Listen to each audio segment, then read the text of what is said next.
Now, despite the Peak Psychiatric College, or the Psychiatry College, becoming the first medical body in the country, so this is the association that represents psychiatrists in Australia and New Zealand, they've acknowledged the shifting international evidence on so-called transgender healthcare and puberty blockers in a major position statement challenging the approach of the children's hospitals, the child gender clinics, particularly the one in Melbourne.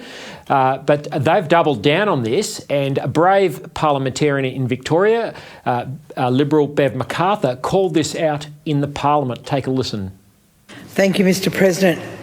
My adjournment matter is for the Minister for Health and concerns the Royal Children's Hospital quiet update of their standards of care to endorse a radical expansion of the gender-affirming approach without considering the latest evidence.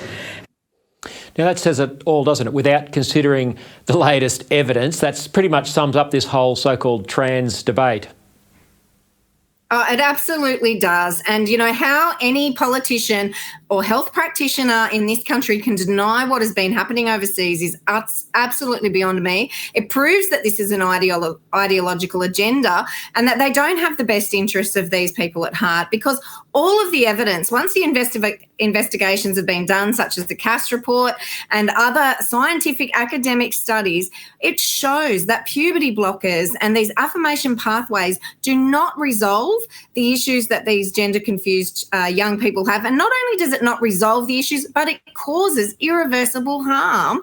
That the damage is untold at this stage, but it's just going to get worse, Lyle. So good on Bev McArthur, and good on, you know, some associations starting to concede that there, you know, is evidence that they need to look at. But it's really alarming that that so many politicians and other medical practitioners are refusing to look at this evidence. Yeah, we say this almost every week on this show, as we should. What will it take for politicians to act? And of course, you know, that other big news, the Royal Australian and New Zealand College of Psychiatrists are failing to endorse so-called gender affirmation treatments. It's made me wonder, Kirralie, that this association, that the peak body for psychiatrists, might even be falling foul of the so-called conversion therapy laws that have been passed in Queensland, the ACT, and of course Victoria, which say that the only thing you're allowed to do is send a child down this affirmation pathway. You've got the psychiatrist saying no, they're probably in breach of the law.